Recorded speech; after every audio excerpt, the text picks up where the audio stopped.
लखनऊ ने स्वच्छ सर्वेक्षण 2024 में 10 लाख से अधिक आबादी वाले शहरों की श्रेणी में तीसरा स्थान प्राप्त करके बड़ी उपलब्धि हासिल की। ये शहर के लिए एक महत्वपूर्ण क्षण है, जिसने पिछली बार से 44वें स्थान से 41 अंकों की शानदार छलांग लगाकर तीसरे रैंक हासिल की है। राष्ट्रपति द्रौपदी मुर्मू ने नई दिल्ली के राष्ट्रपति भवन में समारोह में लखनऊ को इस सम्मान से नवाजा। इस दौरान केंद्रीय मंत्री मनोहर लाल, उत्तर प्रदेश के नगर विकास मंत्री के शर्मा, लखनऊ मेयर सुषमा खरकवाल, पूर्व नगर आयुक्त आईएएस इंद्रजीत सिंह को सम्मानित किया गया। यह पुरस्कार लखनऊ की बदलती छवि, मजबूत प्रशासन और नागरिकों की सक्रिय भागीदारी का प्रमाण है। स्वच्छ सर्वेक्षण 2024 की सूची में अहमदाबाद पहले स्थान पर रहा, जो पिछली बार 5वें नंबर पर था। भोपाल ने भी पिछले साल के 5वें स्थान से उछाल मारकर दूसरा स्थान हासिल किया। हालांकि लखनऊ की 44वें स्थान से सीधे तीसरे स्थान पर पहुंचना सबसे अधिक प्रभावशाली रहा। पिछले 8 सालों में लखनऊ की स्वच्छ सर्वेक्षण रैंकिंग में सुधार देखा गया। शहर भर से कूड़ा कलेक्शन के बाद जब सीवरेज प्लांट लाया जाता है तो कूड़े को अलग अलग किया जाता है। और ये आप देख सकते हैं कि कोकोनट प्लांट है, जो कूड़े के ढेर में कोकोनट यहाँ पर पहुँचते हैं, उसको कूड़े के ढेर से अलग किया जाता है, जिसके बाद गमले में डालने के लिए इस तरीके से खाद भी बनाई जाती है और ये जूट भी तैयार किया जाता है।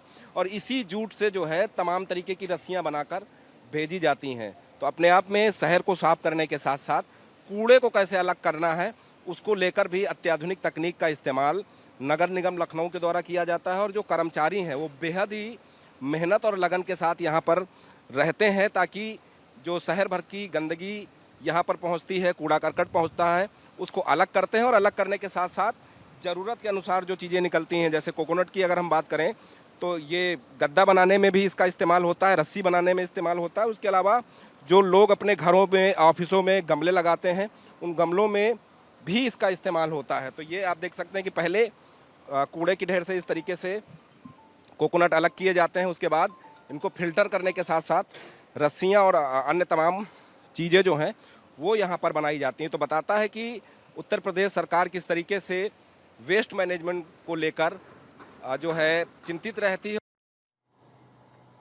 पिछले 8 सालों में लखनऊ की स्वच्छ सर्वेक्षण रैंकिंग में उल्लेखनीय सुधार देखा गया। 2017 में 269वें नंबर पर लखनऊ था, 18 में 115 और 19 में एक बार फिर से गिरकर 121वें नंबर पर पहुंचा लखनऊ। लेकिन 2020 और 2021 में लखनऊ की रैंकिंग 12वें नंबर पर थी। 2022 में 17वें नंबर पर और 2023 में लखनऊ 44वें नंबर पर था। लेकिन 2024 के सर्वे में लखनऊ की रैंकिंग 3rd नंबर पर पहुंची है।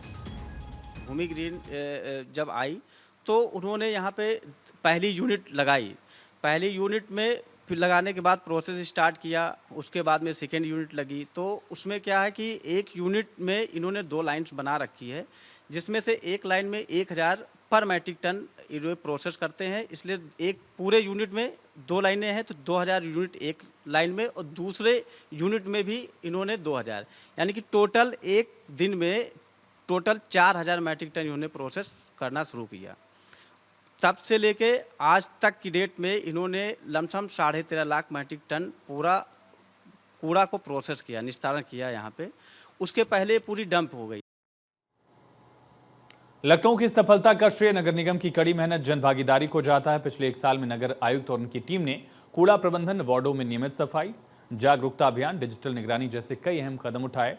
लखनऊ वासियों की भी सक्रिय भागीदारी ने इस मुहिम को एक जन आंदोलन में बदला, जिसमें घर घर से कूड़ा छटाई और खुले में कूड़ा फेंकने पर रोक जैसे प्रयासों ने भी अहम भूमिका निभाई है।